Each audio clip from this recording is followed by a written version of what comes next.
Sada se mi vraćamo ovde slikom u Srbiju, tačnije idemo do Niša gde se danas održava takmičarski autoskup na kojem će se ljubitelji četvorotočkaša nadmetati u tome čiji je automobil lepši, uglancaniji, moćniji, pa će se tako birati i najlepše felne, najbolji gepek, najbolji enterijer, boja, folija i slično tome.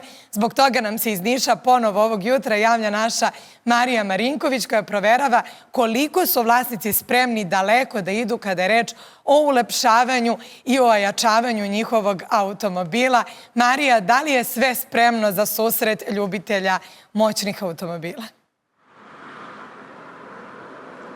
Dobro jutro još jednom iz Niša, dobro jutro sa Somborskog bulevara. Da, ovde su poslednje pripreme u toku za autoskup koji zvanično počinje u 12 sati, ali svakako od 10 će već biti zatvorena ulica za saobraćaj i očekuju se učesnici iz različitih gradova, pa čak i iz komšiluka iz Severne Makedonije. Ja ovog jutra razgovaram sa organizatorima skupa, ali i sa ljubiteljima oldtimera, odnosno njihovog održavanja u životu, ulepšavanja i onako jednog zaista brige o svom automobilu koji je star već i nekoliko decenija. Prvo ću pričati sa organizatorom autoskupa Veljkom Dejanovićem ispred organizacije Street Dreams koja i organizuje ovaj događaj. Dobro jutro, Veljko. Pre svega dobro jutro. Hvala što govorite za jutro na Blic. Šta je to što očekuje danas i takmičare, ali i posetioce ovog autoskupa? Pa za početak očekuje ih dobro druženje, dobra atmosfera. Nadamo se poseti velikog broja ljudi. Što se tiče same organizacija u našoj režiji trudi se da bude što bolji ugođaj svakome ko dođe kod nas. U čemu će se sve nadmetati automobili, odnosno njihovi vlasnici?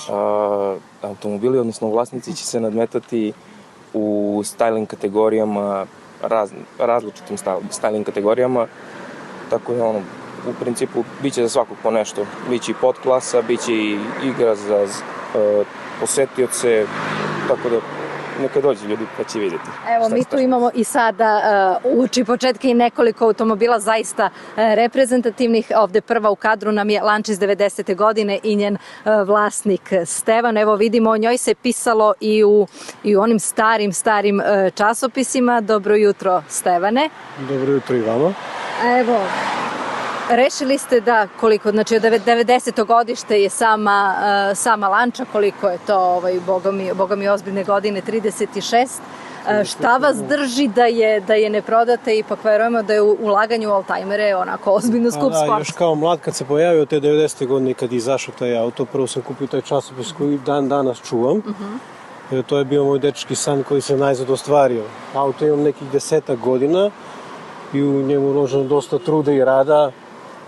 Znači od samog početka znači je rađen sve od šrafa do šrafa, tako što se tiče interijera, motora i svega, vraćen je, da kažem, ponovo u život. Njega i dalje vozite, je li tako? On je u voznom stanju, putujete sa njim? U voznom stanju, registrovan je, posećujemo autoskupove sa njima i super služi. Kada uporedite, vi imate i nov auto kojim se služite. Koje su sličnosti i koje razlike kada vozite Lanciu i automobil koji da kažemo novi, koji vam je tekući? Da, pa stari automobili nekako imaju tu dušu. Ja sam malo i starije generacije, već 30 godina se bavim tim automobilizmom i dosta toga je razlika. Mislim, nekako su stari i savršeniji. Se ljudi okreću na ulici kada voze, kada slikaju. Kako da ne, i traže da se slikaju, traže da ih vozim. Da, vraćamo se malo tim starinskim. I dalje volimo, odnosno negde da li nas nostalgija negde zanosi. Upravo tako. Šta je najskuplje što ste uradili na Lanciji? Jer se sećate možda neko baš ulaganje? Pa sam auto je skup sam po sebi, svaki deo na njemu iziskuje dosta novca, sve što fali, ali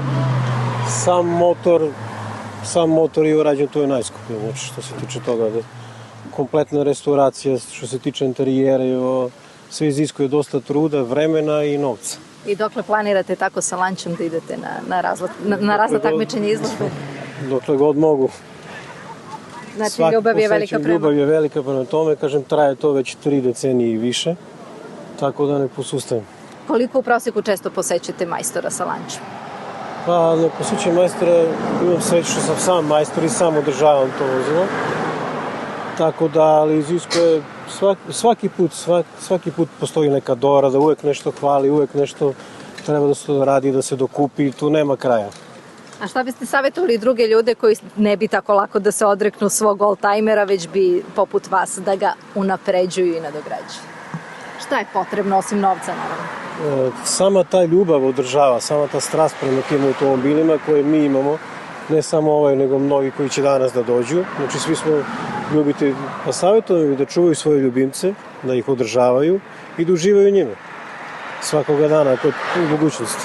Svakako. Hvala vam puno obojici na razgovoru. Evo i jedna korisna servisna informacija. Dakle, malo čas sam rekla, ponovit ću, od 10 sati će Somborski bulevar, ovaj deo kod Lidla, biti zatvoren pa do 10 večeras, do kada i traje autoskup. Dan će biti lep, dan hoće biti topao, ali svakako prošetajte do Somborskog bulevara da vidite šta to i naši domaći izlagači, ali i komši iz Severne Makedonije, na koji način se brinu o svojim četvorotočkašima, o svojim ljubimcima, automobilima, pa eto, možda i vama dođe ideja da se ne odričete tako lako svog vozila, već da nastavite da ga unapređujete i da ulažete u njega.